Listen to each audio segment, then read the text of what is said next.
the need to make uglier caricatures. The need to make uglier caricatures. Hi folks, this is Elgin Subway Surfer Bolling, your creative caricature marketing consultant. Before I get started, special shout out to character designer Brooks Eggleston. He's my inspiration for even making this video. He's an excellent character designer and has tons of great informative stuff that if you are an artist, you need to get. So, as soon as you finish watching my video, make it a point to go directly to his channel. It will be time well spent. Continuing on, the need to make uglier caricatures, and you need to do this. I'm getting kind of nauseated going to parties and seeing the same old nicey caricatures, but I'm giving myself away. Let's go on with the show. You'll see what I'm talking about. Ladies and gentlemen, when most people think of caricature, they're really thinking of these three pictures that you see here.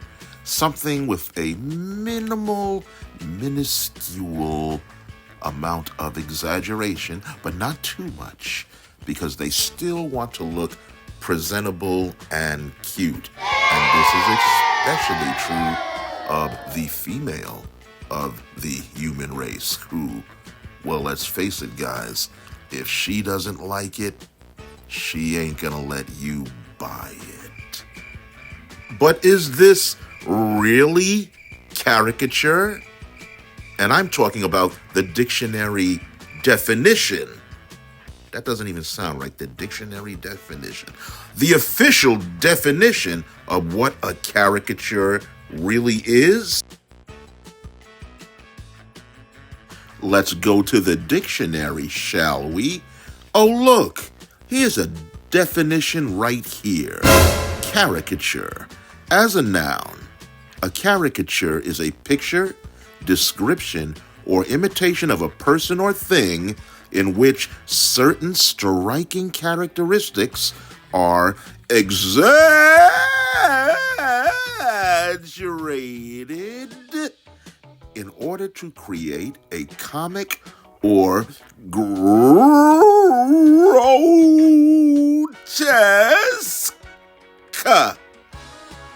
effect. Like the drawing that I've done here of this gentleman. So according to this definition, if you've drawn a picture of a person and handed it to them, if that person isn't laughing hysterically or crying repeatedly or balling up their fist to punch you in the mouth and rip up your picture, then you haven't really succeeded in drawing the definition of a caricature. Why can't you just draw nice? Because you've got to preserve tradition. Tradition is important. If you don't preserve it, if you don't practice it, it just dies out. And I've seen it kind of die out. This art of extreme exaggeration, especially at parties. Who's that guy on the left? Oh, let me introduce you. That is Mr. Basil Wolverton, who many artists feel, including myself, is the father of ugly caricature. Here's his story. In around 1949 or so, there was a comic strip out, very famous, by Al Cap entitled Lil Abner.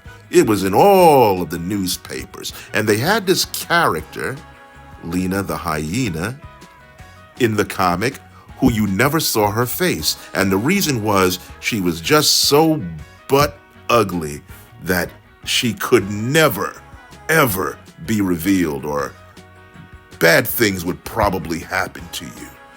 But I digress. So, Al Cap decided to run a contest for the fans. The contest was draw me the face of Lena the hyena, and I'll feature it in an upcoming comic. So Wolverton got to work and beat out multiple thousands of competitors and came up with this exaggerated masterpiece that makes you want to throw up a little in your mouth. This jump-started his cartooning career, and he became famous for doing exaggerated, highly grotesque, but ugly art just like this. There are numerous upsides to drawing ugly caricatures. One of the chief ones is that it is unbelievably liberating. As artists, we are often required to draw pictures that are well proportioned, colored nice, serene and satisfying, because we're doing these things for people to hang in their homes, in their offices, to put on their web pages or their social media sites. You know, they want to look good. They want to look inviting. And we have to bring that to them. And I don't mind bringing it to them. But there's this other part of me that wants to rebel against the status quo. And that's where this type of art comes in.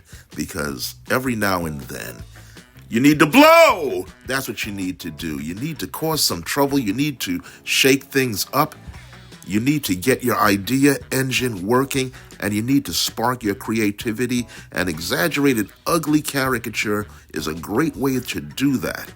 These drawings here are actual people that I drew on the subway on my way to a gig. On my way to a gig, I knew I had to draw everybody nice, everybody smiling, everybody serene and happy. And so what I did on the subway to warm up was to draw as exaggerated, as ugly, as grotesque as I could, because this art is for me. And you know, something has to be for you. Everything can't be about drawing it for somebody else, drawing it for prestige, drawing it for likes, drawing it for money. And the best thing about this is every now and then, doesn't happen often, but every now and then you'll meet up with the one person who appreciates this form of art and asks for it. And that's what makes it all worthwhile. You should draw ugly caricatures because it's funny. Pure and simple. It's funny, and don't we need to laugh at ourselves? We really do. Like, take these two characters, for instance. The female in pink, I saw her on a subway. She's in my mind's eye right now. She had luxurious curly hair that came down, cascaded down her back and her shoulders. She had luscious full lips. Her mouth was kind of half open, like, well, that was the style back then if you wanted to look sexy. And she had these shades on, and she looked gorgeous. And when I saw her, I said to myself, she needs to be taken down a couple of pegs. And so I did. And it was very satisfying and very liberating. And then I looked over at the other seat. This guy with the braids, he was really trying to get her attention, and he kept grinning at her. And he kept grinning at her in such a way that, to me, he looked like he was all teeth. Just teeth and braids. I don't know if he ever really got her attention, but I saw an opportunity here to draw him as grossly as possible. Hence, the big teeth, because that's the thing that stood out, the teeth and the braids. And this is something that you should be doing also. just to free yourself up. And like I said before, sometimes people, when they see this, they become intrigued. They'll laugh with you, and they'll hire you for special events, for parties, for gift caricatures. Hey, it's happened to me, and anything that happens to me can definitely happen to you too. Okay, I've explained why we should draw ugly caricatures, but I haven't yet explained how to do it. And it's very simple. In fact, it's primal. If you recall when the time when you were a kid and you described something, anything, you always describe the thing in exaggerated terms. You use metaphors. Well, he had a head that was big, like a watermelon, and he had a little skinny nose, like a carrot. We think naturally in exaggerated, over-the-top terms. So I would like you first, whenever you're looking at a subject, to just, how can I say this? Reattach yourself to that inner child of yours on the inside who is mean-spirited and likes to insult things.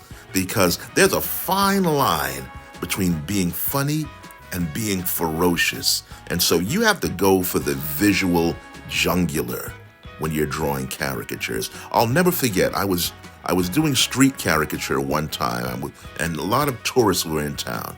And this handsome German man came up to my stand and wanted to be drawn. He was smiling, and so I figured, well, I'll just draw a nice, handsome caricature of him with a minimal amount of exaggeration, and I did that, and I handed it to him. He looked at the caricature. He turned it to the side, and then he looked back at me, and he said something that I'll never forget. He said, "You're not angry enough." And he handed me back the picture. And I didn't know quite what he meant, but then I realized what he was saying. You need to really mess me up, because that's what caricature is. You have to get angrier. So on the spot, I got angry, like this guy had done something to me. And then when I handed him his second picture, he started laughing. He not only paid for it, but he probably gave me a big tip also. And that's how you do it. Connect with your inner child, be ferocious, go for the jugular, and get angry, okay? Get angry. If you're any kind of an artist at all, you want to be memorable. You want to stand out in the crowd. And when you look at these two caricatures of me, which one makes you stop? I would have to say, more than likely, it's the one on the right. I mean, don't get me wrong. I love the one on the left. In fact, I've used it extensively in my branding on this channel. This great picture of me has such a minimal amount of exaggeration that it's only probably noticeable to me. For all intents and purposes, it's a cartoon portrait, but it wouldn't make you stop if you saw it. This other one, on the other hand, it looks like some creature out of the Star Wars bar. But I was going into Tarshish Station to pick up some power converters. Sure you were, Luke. Sure you were. Anyway, this is the one that makes you stop. And ultimately, as an artist, you want to be memorable. You want people to stop. And when they stop and they regard your work, then they want to see more and more of it. So you don't want to be a sheep drawing bland caricatures that anybody can draw, that any artist can do. You want to stand out in the crowd. So I say, if you're gonna draw ugly. Draw as ugly as you can. Well, folks, we're at the end of our journey, and I'm going to leave you with these two gross images by Basil Wolverton. Please check out his work if you are interested at all in learning how to draw ugly, grotesque caricature art. But he's not the only great artist that does this type of work. There are others online that you should definitely check out. One of them is Matt Zitman, another Chris Shua, another Jeremy Townsend, another Joe Blum, another Glenn Ferguson, and of course, yours truly, Elgin Subway Surfer Bolling, your creative caricature marketing consultant. Please contact me at cartoonsforyou2@aol.com. That's cartoons, the number 4, the letter U, the number 2, at aol.com.